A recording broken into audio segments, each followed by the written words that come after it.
L'épilepsie, on dit c'est une affection nerveuse, donc ça touche le cerveau, caractérisée par quoi? Par des crises de convulsions. Les convulsions peuvent être calmes, on dit petit mal, ou les convulsions peuvent être violentes, on dit grand mal. Donc, grand mal ou petit mal, il y a des causes qu'il faut cerner. Épilepsie essentielle, on ne sait pas d'où ça vient, ou primaire, et puis épilepsie secondaire.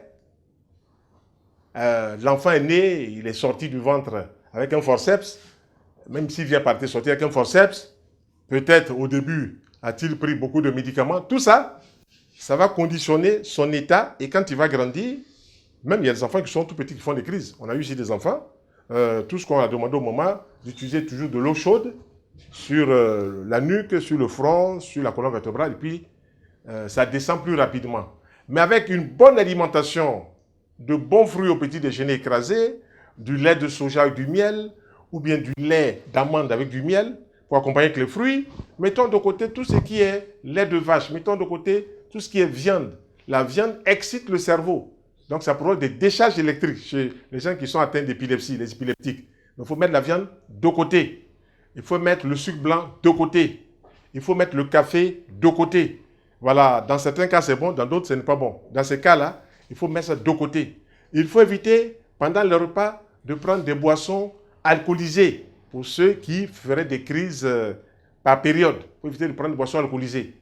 Donc, il faut rentrer dans une démarche saine pour que rapidement, on comprenne que c'est comme ça que ça fonctionne. Alors, pour l'épilepsie, évidemment, nous avons des plantes qui ont une action calmante, qui ont une action de restructuration du cerveau. Si on donne un cocktail de légumes en jus de légumes crus, la carotte, le persil, la salade verte, le concombre.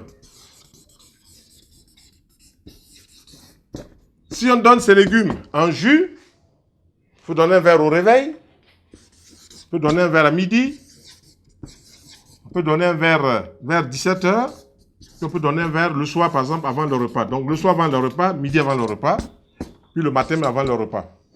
Si ce jus-là que j'ai proposé ici est donné, on peut renforcer ce jus par des compléments nutritionnels. Par exemple, par l'huile de germe de blé.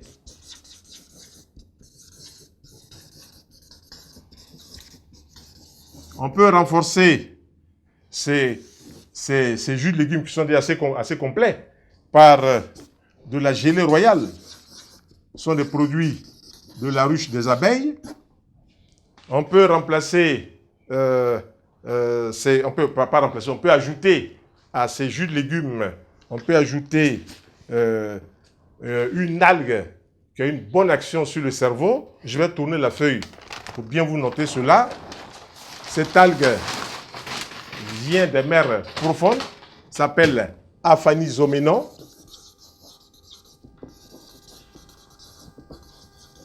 Voilà. Aphanizomenon, c'est une plante, une algue qui a la capacité de travailler bien en bien sur le cerveau. Voilà. Et donc, tous ceux qui ont un problème avec le cerveau pourraient utiliser l'aphanizomenon ou bien pourraient utiliser la spiruline et même aussi utiliser le chlorella. Voilà. Donc, voici des algues qui sont assez complètes dans leur gamme et qui peuvent apporter beaucoup à ceux qui souffrent de troubles liés au cerveau. On dit épilepsie parce que quand le neurologue va mettre les électrodes sur la tête, la méthode s'appelle l'électroencéphalogramme. Les gens appellent ça EEG. EEG. L'électroencéphalogramme. Ça permet de mesurer les pulsations, les circonvolutions du cerveau. Et on dit en temps normal qu'un cerveau fonctionne à 10 cycles secondes. 10 cycles secondes. Donc, c'est le rythme. Quand vous voyez sur l'appareil, vous faites tirit, tirit, tirit, 10 cycles secondes. Et quand la crise d'épilepsie arrive, elle passe à 50 cycles voire même à 106 secondes. C'est l'extrême. Et là, c'est l'embrasement. L'enfant, une chaleur pas possible. Il peut même tomber dans le feu, il ne sent même pas le feu. Tellement la chaleur qui est sur lui est plus forte que le feu. Et donc, il y a des choses à éviter. En matière d'alimentation, il faut éviter la viande, il faut éviter le lait de vache, il faut éviter le sucre blanc, il faut éviter le sel blanc, il faut éviter le pain blanc. Et puis, il faut permettre à ces personnes-là de regarder des films qui sont des films apaisants. Il faut leur éviter les films d'horreur. Il faut leur éviter les films de guerre qui peuvent déclencher une émotion en eux et puis déclencher la crise. Donc, si ces éléments-là sont respectés le plus simplement possible, et puis qu'on donne des plantes, comme on appelle, que je vais noter, si j'ai noté quelques-unes, des plantes pour apaiser le cerveau, la valériane,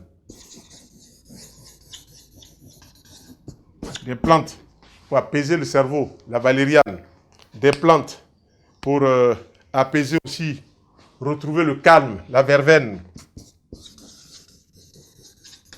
retrouver le calme, la verveine.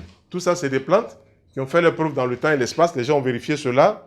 Voilà, le passiflore pour faciliter le sommeil, pour que ces gens dorment et qu'ils reposent leur cerveau. Alors, ça devient intéressant.